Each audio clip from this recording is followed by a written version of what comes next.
So, hello everyone. It's so great to see you everybody here.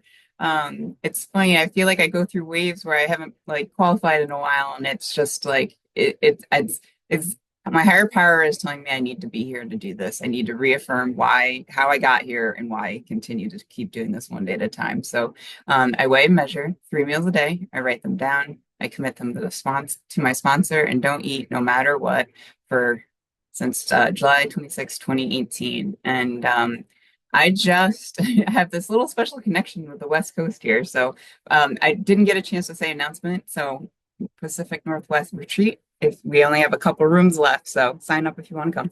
Anyway, I had to do the plug.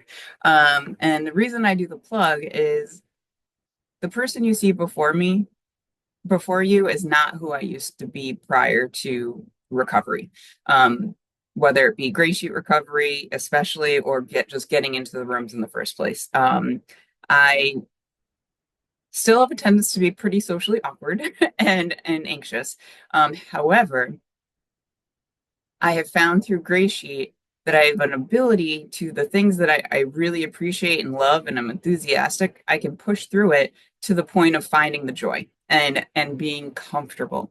Comfortable and anxiety and not feeling good and like okay in my skin was a huge part of my picking up. I wanted to numb, I wanted to fit in. I've always felt like an outsider. I very young age, I feel like I was pretty normal, but in middle school, combination of hormones. Did I gain weight and then get insulin resistance, or did I have the proclivity for it and then gain weight, but I gained a lot of weight quick? Kids would say, "What are those like things on your leg?" And I'm like, "Those are stretch marks." Like, what 8, 10-year-old says that? Like, or knows what that even is? I did.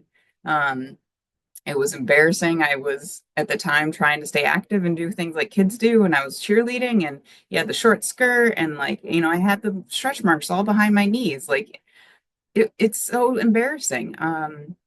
And I didn't have too many friends, and the friends that I had, due to various circumstances, either didn't friend want to be my friend anymore or moved away. So I have a hard time developing friendships, and having that support. And I realize so much from now that I've been abstinent and in a recovery program and understanding like how important it is to ask for help and to have just that have cheerleaders that are like know you truly and accept you and like are are my safety net for when I'm doing hard things or new things. And so not having that, I found comfort in the food.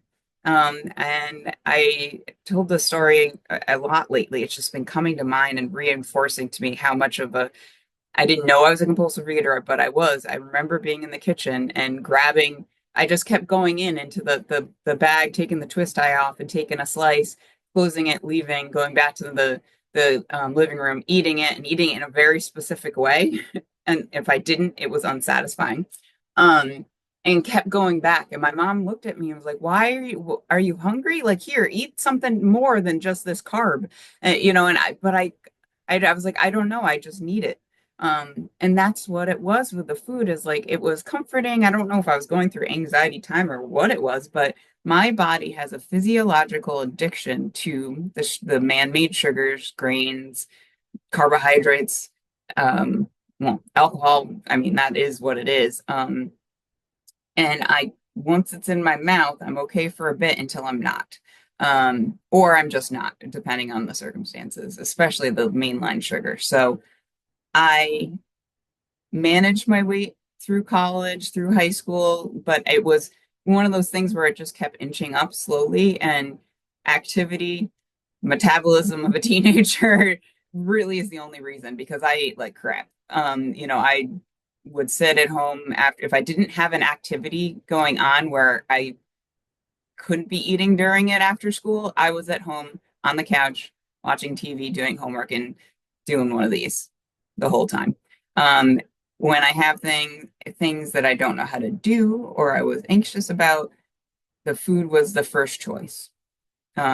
my parents could help. My mom brought me to a nutritionist when I was like 10 or 12 or something to help. And she was doing everything she could. She was a good mom, but at the time in I guess this was 96, or early 2000s, late 90s, the whole fad and was at the time was like low fat, low fat, low fat. That's the way to lose weight. And especially with kids, like they just said, make sure you have low fat foods in the cupboard. Problem is what does low fat mean? High sugar.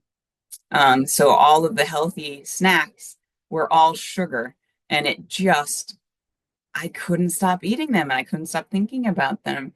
But I didn't know that, but I would absolutely want more. And the only reason I didn't is because my parents like did control to some extent. Um, and again, I'm kind of maintained, but I was ancient up. But when I broke up with my fiance after college, it was like a year or so after, and I was living alone, had money, nobody was watching, and fair bit of not a fair bit, a lot of self-confidence issues and self-esteem issues. I I just would eat. Like I would then I tried to do a diet because my mom was doing one. She was a type 2 diabetic, so we'd do it together and I'd lose some weight and I'd get excited. And it's the tale that so many of us have. You find trying to find the solution, find the thing or even the food that would hit the spot when you're on the diet so that you would feel okay and satisfied. But fast forward to my, I guess, mid 20s, I knew I had a problem. I went to like a recovery group that was more general through the church I was going to at the time. But it took me at least, I want to say 3 years, and even going through the steps in that program once, to really finally go up to the person who was like my main. I didn't call her my sponsor, but she was my person. And I said, I think it's the food. And she was like, finally, like, and brought me to an OA meeting. She was beautiful. She brought me around the grocery store for the first time as like, stay on the outside, like, don't go down the aisles unless you really, really need something. Like, she taught me some really essential basics of just an awareness of like the food and how it affected me. And I just cried and went to meetings and cried. And I just felt like I was a sponge taking it all up, but I couldn't get the abstinence. I came into OA in like the 220s, I'd say, or whatever. I'm 5'5". And in the 8 years, I blossomed up all the way up to 300 pounds. I got some abstinence, was down in the 190s, went That's back not a up to the, thing. no, thank you, back up to the 200s. Like it was just a roller coaster. And I didn't, I had so much self-hatred and judgment. And that's just part of my nature that it was a problem with me why OA wasn't working. I wasn't working it hard enough. I wasn't committing hard enough. Um, I, I just thought I was incapable of controlling my food and that I was just going to be so many people in my OA community, especially my home group in town, were just kind of happy fat people and like had a community but none of them had that like gray sheet glow. Like, and I didn't know that's what it was until I met a gray sheeter for the first time. And I hadn't, even in OA, never heard of gray sheet. And she's my gray sheet angel. There's other than OA and therapy prepping me to get over some of that social anxiety and have an openness to like ask people for help.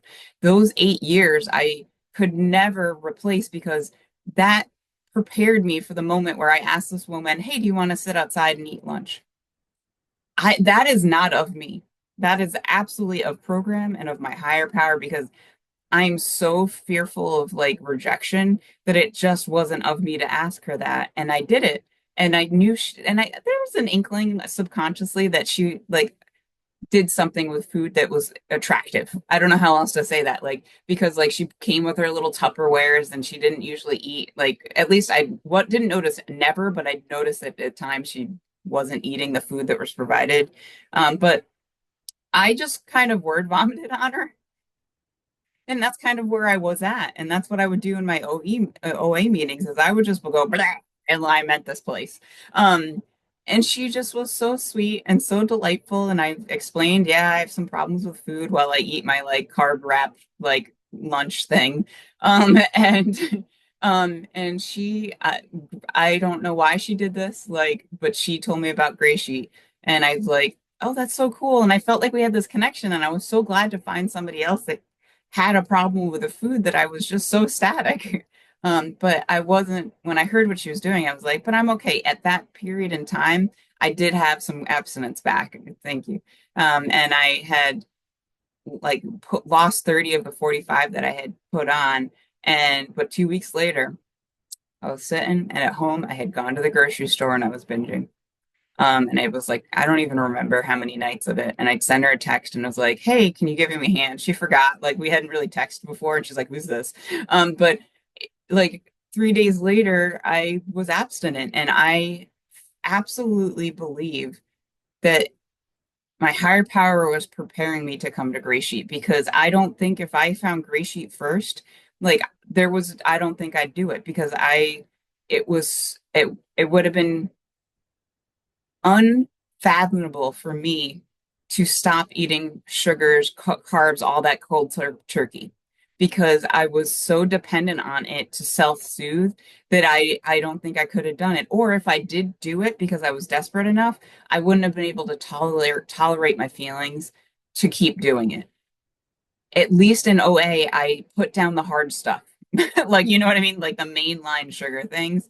And it was just the kind of carbs that were left. And even when I was binging, like I wasn't doing, like I said, that the things that would immediately hit my blood sugar, like that it had to actually digest a little to hit me, like if you know what I mean.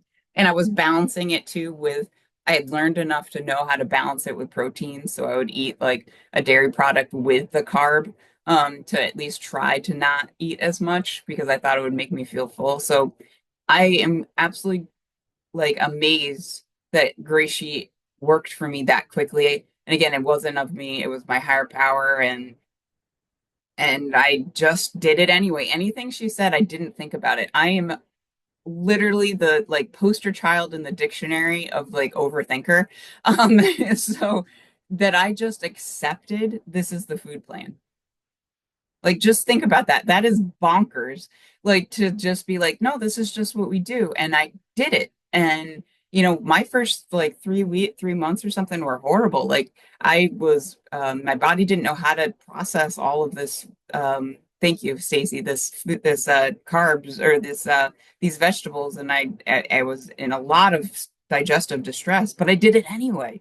So, like, when I'm having, like, in my last 2 minutes, I'm really stretching myself right now. I'm trying to date for the first time in 5 years pre-COVID.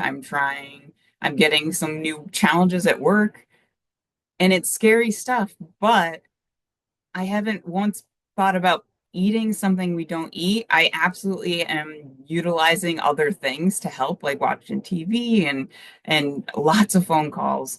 Um, but I feel like I have the resources to try again. And that is huge and I guess in my last minute here, Gray Sheet is like amazing because it's literally the most black and white thing called the Gray Sheet.